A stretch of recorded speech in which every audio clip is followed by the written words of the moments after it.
সরকার আর নয়, এই পুলিশের দুশ্মন সরকার আর নয়, আর নয়। ঠিক যদি ওয়াকআপ নিয়ে আন্দোলন করতে হয় দিল্লিতে যান, এখানে নয়।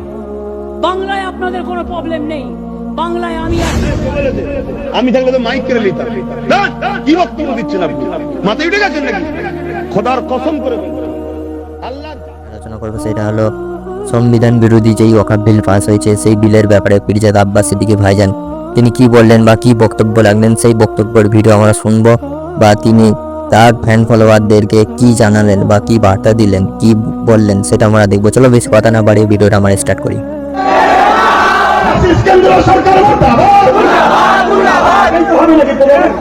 এখানে দিদিমণি হঠাৎ মারা গরম হলো কেন?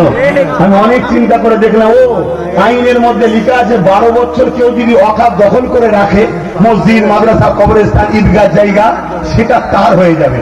দিদি দেখছে এই আইনটা যদি চালু হয়ে যায়, অলরেডি আমি আমার চামচারা 75,000 বিঘে জায়গা দখল করে নিয়েছি বাংলায়। কত? রাজ্য সরকার 75,000 বিঘে জায়গা ওয়াকফে মসজিদ, মাদ্রাসা, কবরস্থান, মুসলমানদের বাপ দাদার দান করা সম্পদ, ইসলামের সম্পদ, 75,000 বিঘে জায়গা কম বেশি রাজ্য সরকার দখল করে রেখেছে। 13 বছর চলছে। 12 বছরে আইন যদি লাগু হয়ে যায়, সব সম্পদের মালিক রাজ্য সরকার দেবে।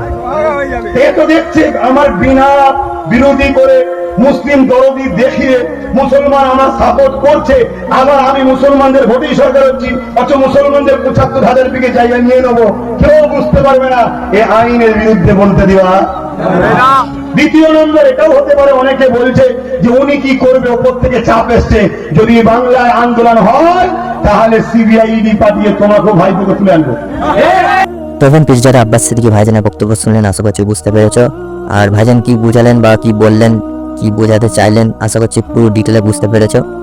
এই যে সংবিধান বিরোধী যে ওয়াকআপ বিল পাস করেছে, এই বিলের বিরুদ্ধে যদি আমাদের রাজ্যের মুখ্যমন্ত্রী, তিনার যত এমএলএ এমপি আছে, তিনারা যদি একটা করে কেস করতো, আমাদের রাজ্যের যিনি মুখ্যমন্ত্রী তিনি যদি আলাদাভাবে একটা কেস করতো তাদের বিলের বিরুদ্ধে, তাহলে কিন্তু একটা ভালো রকম মজবুত একটা কেস হতো, ভালো রকম একটা তাদেরকে যে ধাক্কা লাগতো। কিন্তু তার জায়গায় আমাদের রাজ্যের মুখ্যমন্ত্রী মমতা বন্দ্যোপাধ্যায় কি বললেন, যে এই ওয়াকআপের বিরুদ্ধে যে প্রতিবাদ করবে বা যে যারা আন্দোলন করবে আর যারা এটাকে নিয়ে বেশি গুলোগুলি করবে, তারা কিন্তু সবচেয়ে বড় দুশ্মন হয়ে যাবে আমার, না হয় আমি তাদের বড় দুশ্মন হয়ে যাবে, এমনটাই বুঝালেন আমাদের রাজ্যের মুখ্যমন্ত্রী। তবে তোমাদের মতামত কি তোমরা কমেন্ট করবে। তবে এখানে ভিডিও শেষ হচ্ছে, আরও অনেক ভিডিও আছে, নিয়ে আসবো খুব তাড়াতাড়ি। এই ওয়াকআপের ব্যাপার নেই, ওয়াকআপকে নেই সামনে রেখে অনেক ভিডিও আছে, ভাইজান কি বলেছেন না বলে সেই সব ভিডিও নিয়ে আসবো। তবে আশা করছি এই ভিডিওটা তোমাদেরকে ভালো লেগেছে, আর বেশি করে ভিডিওটা শেয়ার করো, অনেক ভিডিও আসবে আরও।